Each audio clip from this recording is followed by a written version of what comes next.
وذلك هو الفوز العظيم. التائبون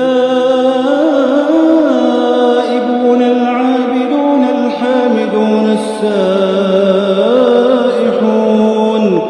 الراكعون الساجدون الآمرون بالمعروف والناهون عن المنكر والحافظون لحدود الله وبشر المؤمنين.